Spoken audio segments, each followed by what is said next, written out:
इसके पहले की वीडियो में हमने बात किया था विधि शास्त्र की परिभाषा। आज बात करते हैं विधि शास्त्र के प्रकार पर। वास्तव में यह जानना बहुत आवश्यक है कि विधि शास्त्र कितने प्रकार का होता है।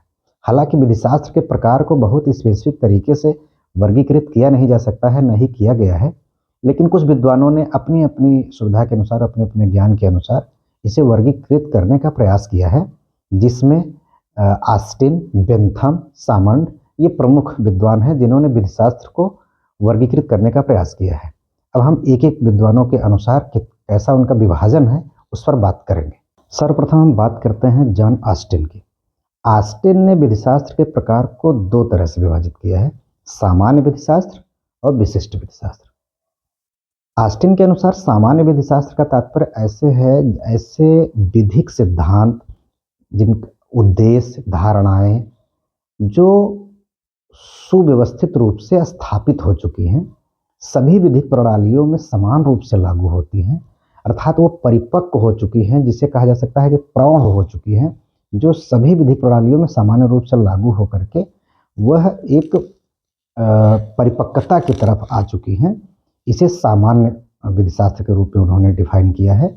सामान्य का मतलब जनरल, कॉमन, जो विश्व के सभी देशों में वो विधिक सिद्धांत समान रूप से लागू होते हैं, ये सामान्य विधि शास्त्र है। इसीलिए इसे सैद्धांतिक विधि शास्त्र भी कहा जाता है। जनरल ज्यूरिस्प्रूडेंस के ठीक अपोजिट स्पेसिफिक ज्यूरिस्प्रूडेंस जो है, इस विशिष्ट विधि शास्त्र का मतलब किसी विशिष्ट राष्ट्र, विशिष्ट देश, समस्या विशेष की से संबंधित जो सिद्धांत हैं, जो विधिक प्रावधान हैं, उनका जो अध्ययन किया जाता है, उसे ऑस्टिन ने विशिष्ट विधि शास्त्र के रूप में वर्गीकृत करने का प्रयास किया है।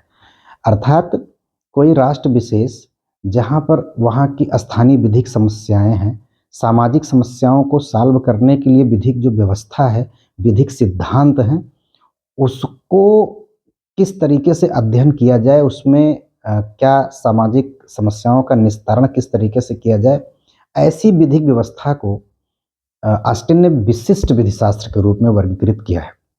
विशिष्ट का मतलब वहाँ क्षेत्र विशेष की, राष्ट्र देश विशेष की जो समस्या है, उस समस्या को दूर करने के लिए कौन से विधिक सिद्धांत अपनाए गए थे, उनका अध्ययन करना है, तो वो विशिष्ट विधि शास्त्र के अंतर्गत आएगा। विशिष्ट का मतलब स्पेसिफिक, इसको आप संकुचित या संकीर्ण विज्ञान भी कह सकते हैं। ऑस्टिन ने भी इसे जो है स्पेसिफिक साइंस के रूप में डिफाइन करने का प्रयास किया था।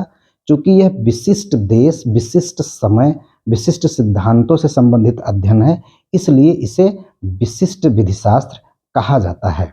इसीलिए विशिष्ट विधि शास्त्र को राष्ट्रीय विधि शास्त्र या व्यवहारिक विधि शास्त्र भी कहा जाता है। सामान्य विधि शास्त्र और विशिष्ट विधि शास्त्र को अगर उदाहरण के रूप में समझने का प्रयास किया जाए, किसी उदाहरण के सहारे से, तो जैसे ट्रांसजेंडर कम्युनिटी की बात किया जाए, तो एक सामान्य सिद्धांत ये है कि ट्रांसजेंडर भी एज ए ह्यूमन बीइंग वो सारे अधिकार उन्हें प्राप्त हैं जो एक ह्यूमन को प्राप्त है। तो जब एक ट्रांसजेंडर के ह्यूमन राइट की बात किया जाएगा, तो ये विश्व के जितने देश हैं सभी पर एक समान रूप से लागू होंगे कि ट्रांसजेंडर को सारे ह्यूमन राइट्स प्राप्त हैं। ये कॉमन बात हो गई, ये सामान्य विधि शास्त्र का हिस्सा हो गया।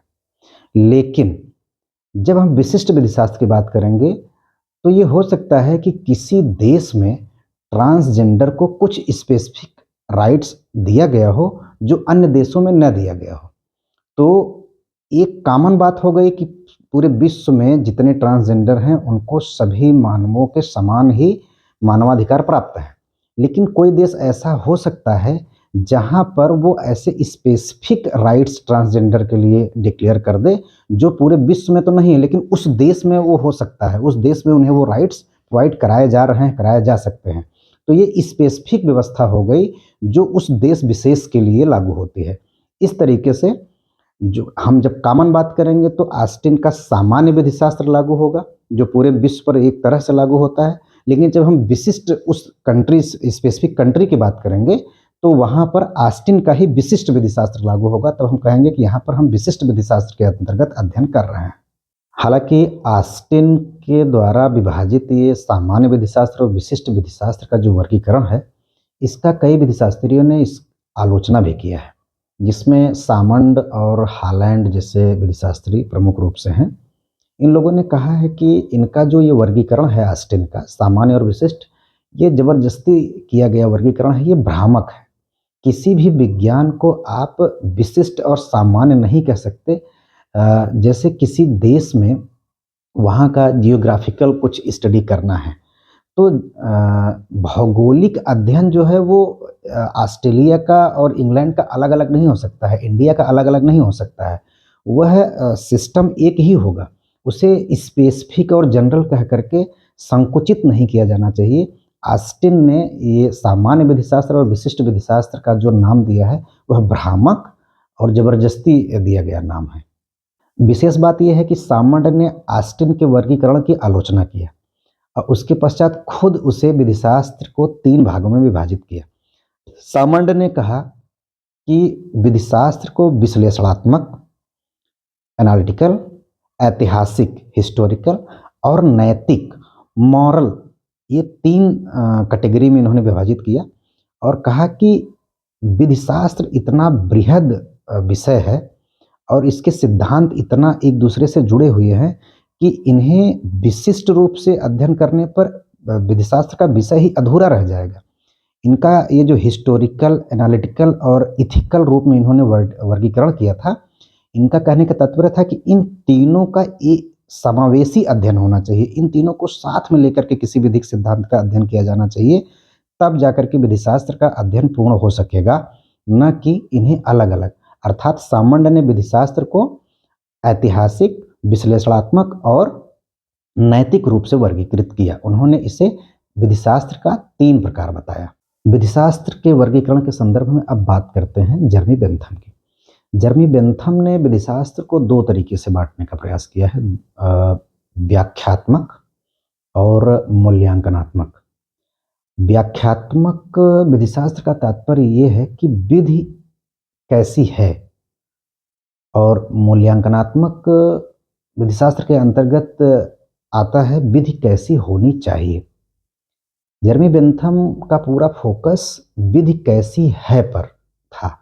जर्मी बेंथम ने कहा था कि प्राकृतिक विचारधारा का जो है, नेचुरल स्कूल का उन्होंने आलोचना किया था। बेंथम का ये कहना था कि विधि में नैतिकता का कोई स्थान नहीं होता है। विधि का नैतिकता या अनैतिकता से कोई सरोकार नहीं होता है। विधि जैसी है उसे हमें वैसे ही मानना चाहिए। विधि कैसी होनी चाहिए, इस पर हमें बात नहीं करना है।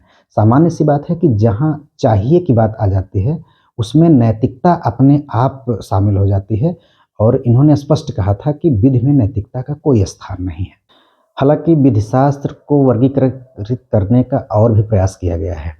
जैसे कुछ विद्वानों ने कहा है कि समाजशास्त्री विधिशास्त्र जैसा भी एक ब्रांच होनी चाहिए। कुछ लोगों ने इस बात की वकालत किया है कि महाद्वीपीय विधिशास्त्र होना चाहिए।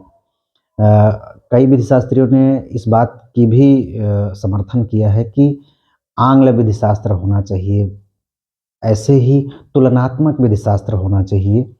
विधिशास्त्र के वर्गीकरण में मैंने स्टार्टिंग में ही बताया था कि बहुत स्पष्ट इसे नहीं किया जा सकता है, लेकिन जर्मी बेंथम, ऑस्टिन, सामंड, हालैंड, इन विद्वानों ने कुछ प्रयास किया है। किसी ने 2 तरीके से, किसी ने 3 तरीके से, लेकिन समाजशास्त्री, महाद्वीपीय, तुलनात्मक विधिशास्त्र भी कहीं आंशिक रूप से कहीं-कहीं पढ़ने को मिल जाता है।